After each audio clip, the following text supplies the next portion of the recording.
systèmes farfelus. Et pourtant, ça n'a pas empêché de couper des pieds, d'enlever des yeux, de planter des pieux avec de la merde dessus en plein dans le bide des Américains. Comment est-ce qu'ils faisaient ça? Il y a un piège très connu, ok?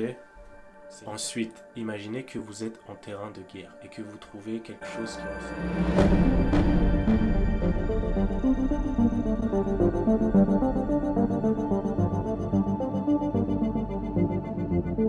Ok, salut mes résistants, j'espère que vous allez bien. Dans cette vidéo, on va voir comment est-ce qu'on fait pour mettre en place des systèmes de sécurité rudimentaires mais relativement efficaces.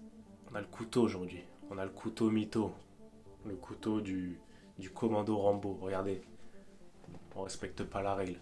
Autant vous dire que c'est en survie, bon, ça peut servir à faire une petite entaille, mais bon. Bon, il faut bien comprendre une chose. Ressources limitées, ça ne veut pas dire inefficacité. Ça, c'est très important à comprendre. La plupart des systèmes de piégeage, de protection, de sécurité que vous allez mettre en place, c'est avec des ressources extrêmement limitées. Mais je vais revenir après, je vais vous donner des exemples concrets. Je vais vous montrer. La plupart des pièges et des techniques de piégeage mortels sont faits avec des éléments du quotidien. Vous allez voir. Dans la description de la vidéo, le premier lien, vous avez une vidéo de présentation pour ceux qui ne l'ont pas encore vue, ceux qui se touchent un peu les couilles, qui attendent que tout se fasse à leur place. Vous avez la vidéo de présentation au programme Armor. Piégeage humain et protection du domicile. Allez la voir, sinon je peux rien faire pour vous. Vous n'êtes pas sauvable. Ok? Premier lien dans la description. Déjà, il faut savoir que les Vietnamiens, pendant la guerre d'Indochine et la guerre avec les États-Unis, eux, ils n'avaient rien. Ils avaient du bambou, de la ficelle, des munitions, des grenades. Ils n'avaient rien. Ok? Ils n'avaient pas des systèmes farfelus et pourtant, ça n'a pas empêché de couper des pieds, d'enlever des yeux, de planter des pieux avec de la merde dessus en plein dans le bide des Américains.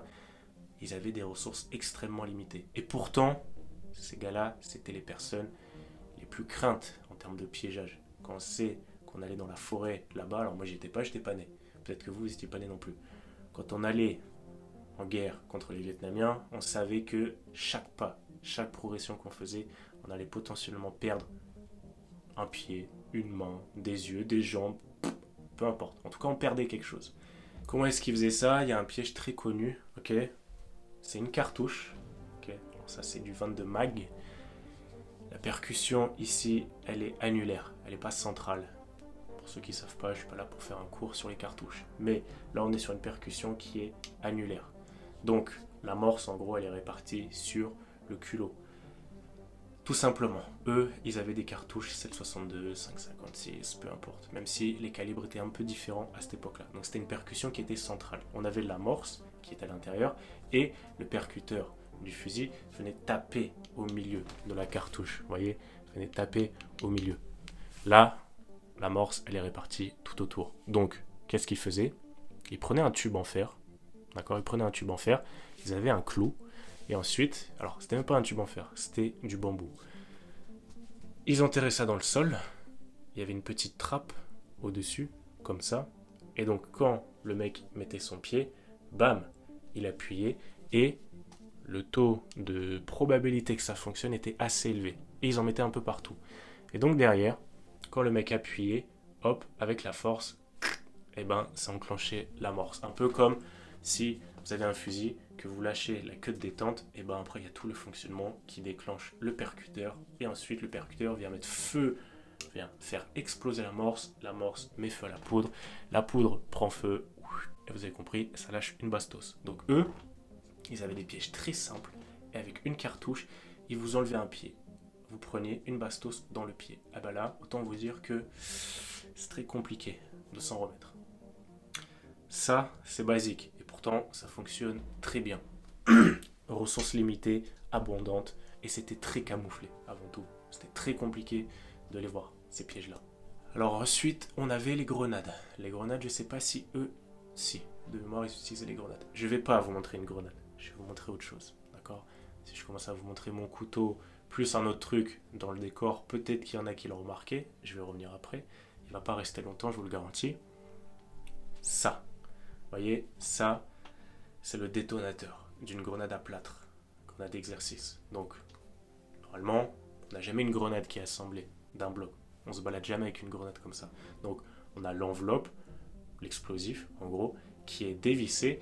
Et là, ensuite, on vient visser ça. Et là, on a la cuillère. La cuillère, vous savez, c'est la petite baguette en métal qu'on va tenir comme ça dans la paume de la main. On va dégoupiller. Et tant que on ne relâche pas, la cuillère reste collée, le système n'explosera pas. Donc, vous avez compris, là où je veux en venir, si on ne relâche pas la cuillère, eh ben, la grenade n'explose pas. Même si on a enlevé la goupille.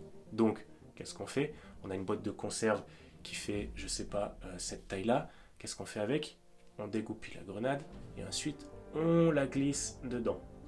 On attache un fil à la grenade et lorsque un malheureux va passer, et bien là, le fil va tirer la grenade qui n'a plus la goupille, donc la cuillère n'est retenue par rien.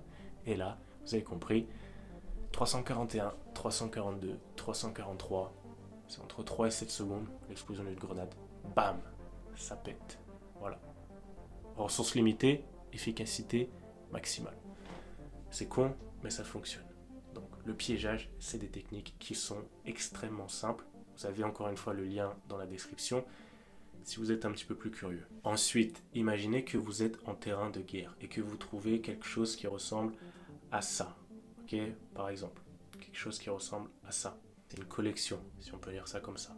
Normalement, ok, c'est fictif, ne fonctionne plus. Je ne vais pas vous faire un dessin de qu'est-ce que c'est. Pour les adeptes, vous allez comprendre ce que c'est. Imaginez que vous tombez sur quelque chose comme ça.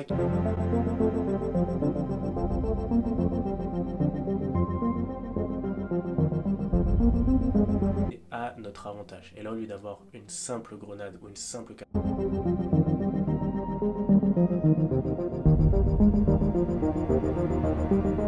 Voilà. Et après, pareil, fait pareil sa créativité, très important. La limite dans le piégeage, c'est la créativité. Et là, derrière, on va condamner, ok, un point de passage obligé. Un point de passage obligé, c'est quoi? Un pont. Vous devez traverser une rivière. Par exemple, vous êtes sur un chemin et là, vous avez un pont à traverser. Vous savez que ce pont-là, c'est le seul et l'unique. Il n'y en a pas d'autre sur des kilomètres et des kilomètres. Donc, sauf faire un détour, vous allez devoir emprunter ce pont. Et bien, ce pont, c'est un point de passage obligé qu'on va condamner. Et là, faites-vous plaisir, faites parler votre imagination. Nous, on n'apprend pas à être des terroristes, on apprend à protéger et à piéger son domicile contre n'importe qui voudrait se servir chez vous. Donc là, eh ben, vous avez par exemple des allées dans votre maison, c'est des points de passage obligés. On ne peut pas passer autre part que par ces allées pour atteindre votre fenêtre, votre domicile. Donc là, comme je dis, il y a plein de techniques à mettre en place. On ne va pas mettre des grenades, on ne va pas mettre des cartouches, ça ne sert à rien. Vous allez plus prendre tarif que le mec qui va venir vous faire du mal. On va rester sur des trucs soft et qui fonctionnent très bien. Premier lien dans la description. Voilà, quelques petites techniques.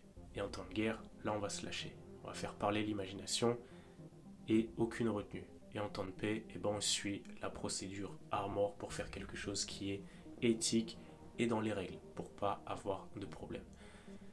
Abonnez-vous, likez et je vous dis à très bientôt. Ciao.